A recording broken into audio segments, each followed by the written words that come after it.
ये आपकी डिग्री है। उनके पास डिग्री है परंतु उनके पास नौकरी नहीं है। Professional and degree colleges across the state. नौकरी दो या डिग्री वापस लो। लेकिन हमने क्या किया सर, डिग्री लेते गया, 1 बाय 1 डिग्री लेते गया। जिसके लिए सुबह कॉलेज, शाम को पार्ट टाइम काम और रात भर असाइनमेंट, ताकि ग्रेजुएशन के बाद एक नौकरी मिले, अच्छी सैलरी मिले और लाइफ सेट हो जाए। लेकिन क्या सच में लाइफ सेट होती है? लाखों छात्र हाथ में डिग्री लेकर के भी नौकरी के लिए क्यों भटक रहे हैं? नीरज जी, बहुत बड़ी संख्या में आज दिल्ली में जो छात्र इकट्ठे हुए हैं NSUI के, वो दिखाई दे रहा है। एक मकसद क्या है, अगर आप सीधे सीधे शब्दों में समझाएं? मकसद एक सांकेतिक हमारा एक कार्यक्रम है, नौकरी दो या डिग्री वापस लो। हम प्रधानमंत्री जी को और सरकार को ये बताना चाहते हैं कि इस देश का छात्र योग्य है, उनके पास डिग्री है परंतु उनके पास नौकरी नहीं है। मिडिल क्लास फैमिली से आने वाले स्टूडेंट अपनी पढ़ाई बीच में ही क्यों छोड़ देते हैं? MA BA ग्रेजुएट होने के बाद भी आखिर क्यों लोग रोजी मजदूरी करने को मजबूर हैं? नाम पुष्पेंद्र सिंह बघेल, सिविल इंजीनियरिंग की डिग्री, मजदूरी करने को मजबूर। प्रतियोगी परीक्षा की आप तैयारी कर रहे थे और क्या नतीजा निकला उसका? MPSI की तैयारी करता था और तैयारी करते करते मेरी ओवर एज निकल गई और इसके अलावा भी मैं अन्य भर्तियों का भी प्रतीक्षा करता रहा और मेहनत किया, उसका नतीजा मुझे नहीं मिला। माँ बाप का हमारे सपना था कि बच्चा कुछ करके आएगा। हमारे पिताजी पड़ोस से लेकर और कर्ज लेकर हमें यहाँ तक पहुँचाए और ऐसा सिचुएशन आया कि हम माँ बाप का अपना सपना साकार न कर सके। इंडिया टुडे 24 जुलाई 2025 की ये रिपोर्ट देखिए, जहां 20 से 24 वर्ष के 44.5% भारतीय बेरोजगार हैं और ये बेरोजगार ग्रेजुएट भी हैं। द इंडियन एक्सप्रेस की एक और रिपोर्ट देखिए, जहां 2024 हरियाणा में 46,000 से ज्यादा ग्रेजुएट और पोस्ट ग्रेजुएट युवाओं ने सफाई कर्मी के लिए आवेदन किया। और सबसे बड़ा सवाल, क्या सच में एक डिग्री आपकी जिंदगी को बदल सकती है? अगर नहीं, कैसे सिर्फ आप अपने स्मार्टफोन के जरिए अपनी लाइफ में कुछ बदलाव ला सकते हैं? और न जाने ऐसे ही कितने सवालों के जवाब, आइए जानते हैं आज की इस वीडियो में।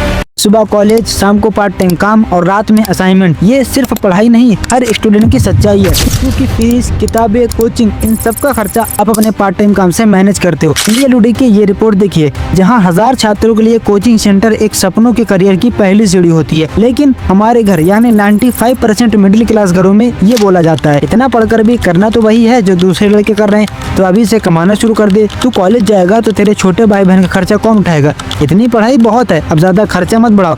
और अगर आप लड़की हो तो ये कहा जाता है आपके आस पड़ोस में कि कितना भी पढ़े ले, अंत में शादी होकर चूल्हा ही तो जलाना है। माता पिता कहते हैं कि तेरा सपना अपनी जगह ठीक बात है, लेकिन पहले तेरा एक अच्छी जगह रिश्ता तो मिल जाए, पढ़ाई शादी के बाद भी कर लेना। ये सोच कई सपनों को शुरू होने से पहले ही तोड़ देती है। लेकिन सच्चाई और भी गहरी है। द न्यू इंडियन एक्सप्रेस की एक रिपोर्ट बताती है कि भारत में हर 5 लड़कियों में से केवल सिर्फ 3 ही उच्च माध्यमिक विद्यालय तक पहुंच पाती है। कारण बहुत से हैं, लेकिन उनमें से एक कारण है कम उम्र में शादी, और न जाने कितनी वजह है। लेकिन उन सभी को मैं इस वीडियो में बताने लगा तो वीडियो बहुत लंबी हो जाएगी, और मैंने आपके सामने कुछ एग्जाम्पल रखे जिसे देखकर आप समझ पाओ कि एक स्टूडेंट अपनी ग्रेजुएशन पूरी क्यों नहीं कर पाते। लेकिन यही नहीं, हमारे समाज ने स्टूडेंट के दिमाग में एक बात भर दी है, अच्छे मार्क्स है तो इज्जत है। माँ बाप कहते हैं इस बार 90% आना चाहिए, लेकिन अगर स्टूडेंट 85% भी ला दे तो घर में मुस्कान की जगह खामोशी छा जाती है। द टाइम्स ऑफ इंडिया 14 जून 2025 की ये रिपोर्ट देखिए, जहां 2 विषय में कम अंक आने से परेशान होकर कक्षा 9वीं के छात्र ने अपने आवास पर आत्महत्या कर ली। सूत्रों के अनुसार शुक्रवार को उसके स्कूल के एक शिक्षक ने उसके माता पिता को फोन कर बताया कि उसके बेटे ने 2 विषय में खराब अंक प्राप्त किए थे। जागरण 2025 की ये रिपोर्ट देखो, जहाँ महाराजगंज सतर कोतवाली क्षेत्र के बिस्मिल नगर निवासी साकिब सैफ ने नीट में परीक्षा में कम अंक आने पर फंदा लगाकर गलत कदम उठा लिया। नव भारत टाइम्स 13 फरवरी 2025 की ये रिपोर्ट देखिए, जहां उत्तर प्रदेश गोरखपुर में 18 वर्षीय 12वीं कक्षा के छात्रा ने एक कोचिंग संस्थान में पढ़ाई करती थी। जेईई और मेंस में कम अंक आने से वह बहुत दुखी थी, इस कारण उसने गलत कदम उठा लिया। आगे और रिपोर्ट है जिसे आप वीडियो स्किप करके पढ़ सकते हो। दोस्तों, ये सिर्फ खबरें नहीं, ये इस बात का सबूत है कि नंबर के पीछे भागते भागते हम असली शिक्षा और बच्चों की मानसिक शांति को खो रहे हैं। कर देखो, जब आपका छोटा भाई आपसे पूछे भैया इस चैप्टर का नाम क्या है, तो आप क्या कहोगे? मुझे नहीं पता, लेकिन 12वीं में मेरा 80% आया था। क्यों? क्योंकि पढ़ाई सिर्फ नंबर के लिए होती, ना कि नॉलेज के लिए।